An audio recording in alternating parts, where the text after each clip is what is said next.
एक तरफ भारत अपनी कोशिशों से दुनिया में शांति लाने की कोशिशें कर रहा है, तो दूसरी तरफ डॉक्टर अमेरिका में इस वक्त जो हलचल है उसका भी दुनिया पर गहरा असर पड़ सकता है। डेमोक्रेटिक पार्टी ने औपचारिक तौर पर कमला हैरिस को अब अपना उम्मीदवार चुन लिया है और उन्होंने उम्मीदवारी को कबूल भी कर लिया है। दरअसल इस बार अमेरिकी चुनाव बहुत तल्ख होते दिखाई देते हैं और बहुत ज़्यादा ड्रामाई भी हैं। बिल्कुल फिल्मी अंदाज में चुनाव लड़ा जा रहा है। मौजूदा राष्ट्रपति जो बाइडेन को ढलती उम्र और बहस में खराब प्रदर्शन की वजह से चुनाव से कदम खींचने पड़े थे और अचानक बीच चुनाव में उन्होंने कहा कि उनका जगह अब कमला हैरिस उम्मीदवार होंगी। तब ये लग रहा था कि ट्रंप बाइडेन को आसानी से चुनाव हरा रहे हैं और बाइडेन डर के पीछे हट गए। डेमोक्रेट्स का तो कोई चांस नहीं है, रिपब्लिकन्स इस रेस में बहुत आसानी से चुनाव जीत सकते हैं।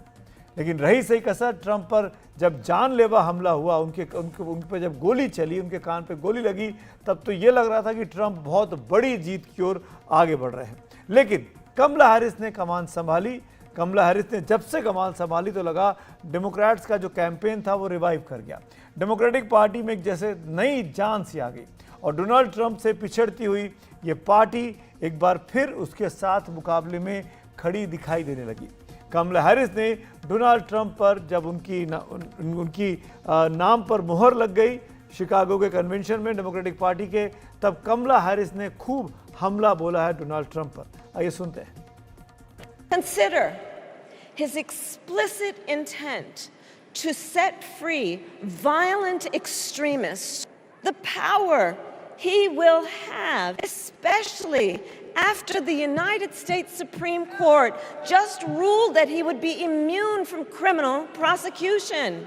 Donald Trump tried to throw away your votes, but America, we are not going back. We are not going back. We are not going back. In many ways, Donald Trump is an unserious man. We are not going back to when Donald Trump tried to cut Social Security and Medicare. We are not going to let him eliminate the Department of Education that funds our public schools. America, we are not going back. Consider his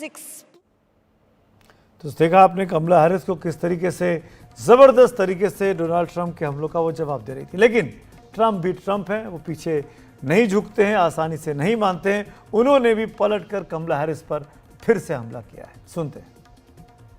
The choice is simple.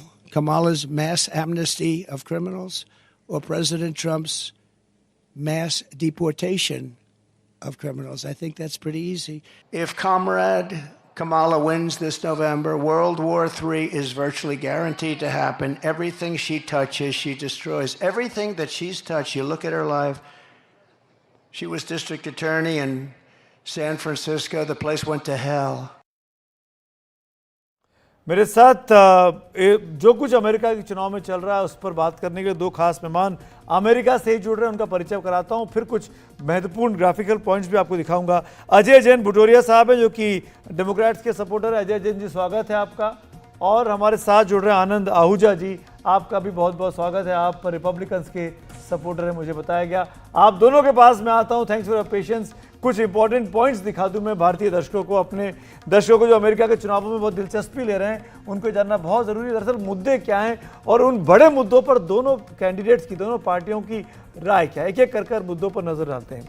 NATO को लेकर, जो वो NATO जिसको लेकर लड़ाई इस वक्त चल रही है, कमला हैरिस का कहना है कि नेटो और अन्य अंतर्राष्ट्रीय गठबंधनों के लिए वो उनका समर्थन जारी रहेगा, यानी जो बाइडेन की जो नीति थी वही हैरिस की होने वाली। लेकिन ट्रंप ने कहा अमेरिका फर्स्ट की नीति का वो पालन करेंगे, ऐसी संस्थाओं पर पैसा खर्च करने से वो बचना चाहेंगे।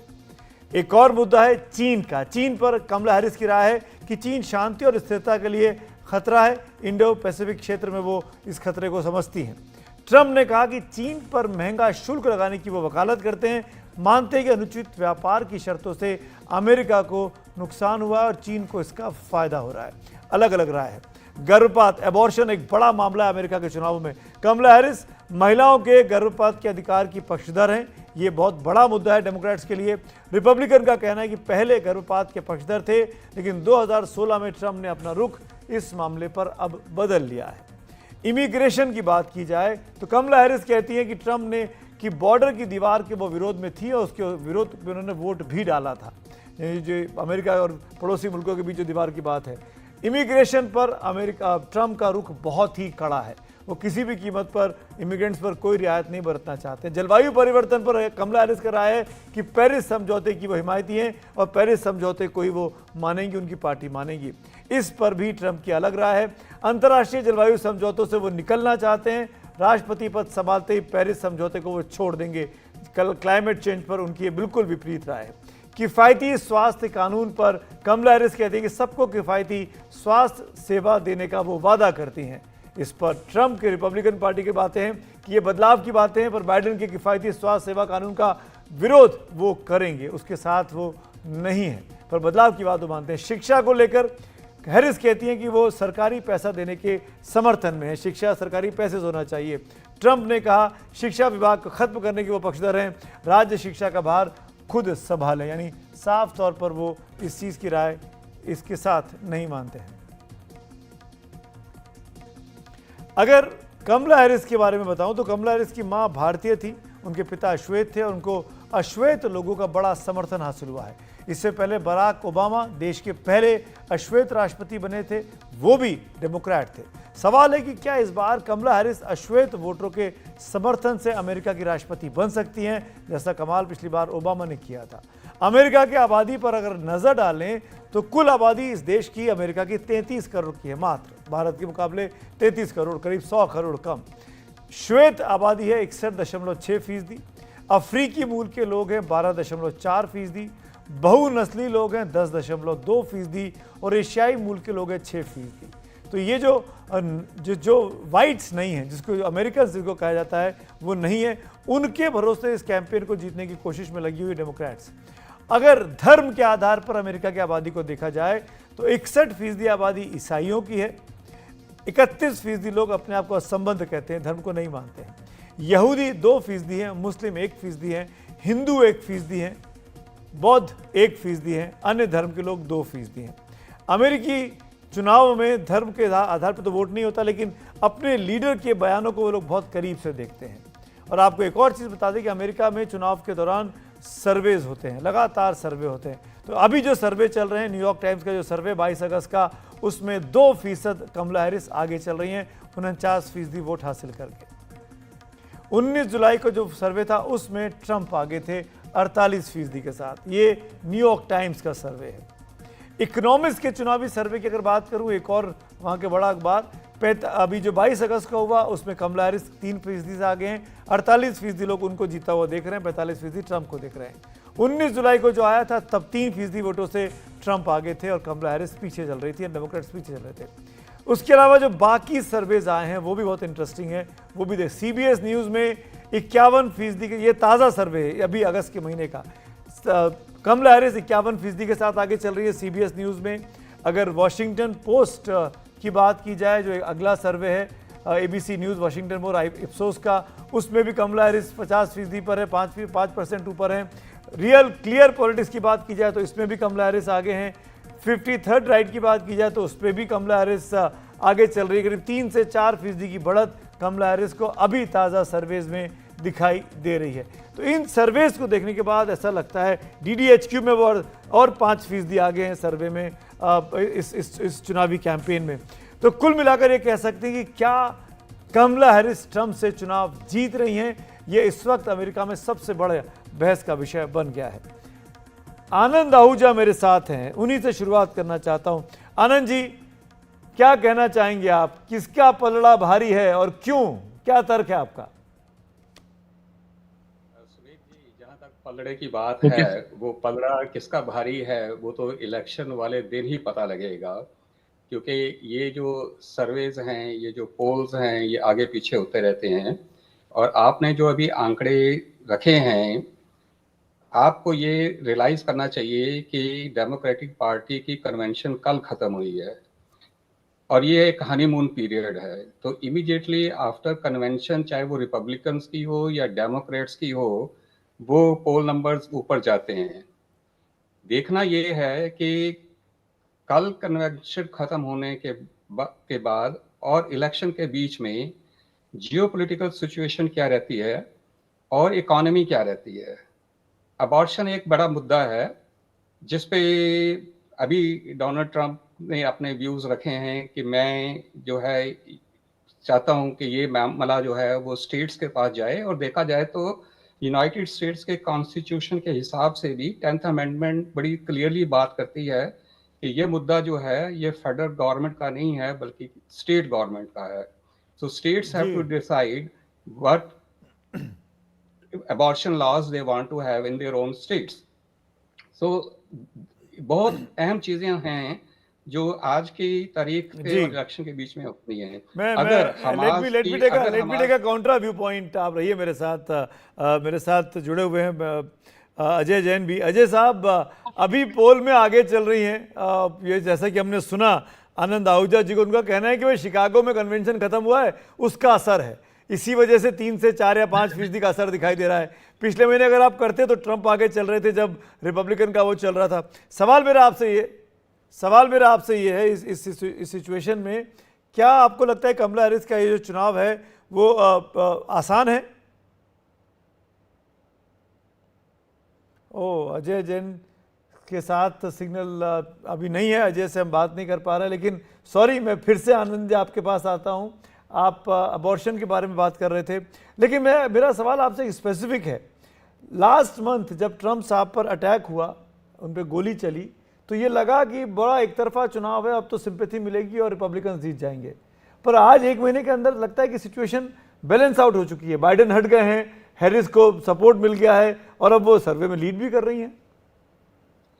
सुबीर जी, अगर आप मेरी उस टाइम की एनडीटीवी पे ही इंटरव्यू देखें तो मैंने उस वक्त भी ये स्टेटमेंट दी थी, आपके रिकॉर्ड में होगी, आप चेक कर लीजिए, आपके आर्काइव्स में होगी। मैंने उस वक्त भी मुझसे जब ये सवाल किया गया था कि अब ट्रंप का इलेक्शन जीतना तकरीबन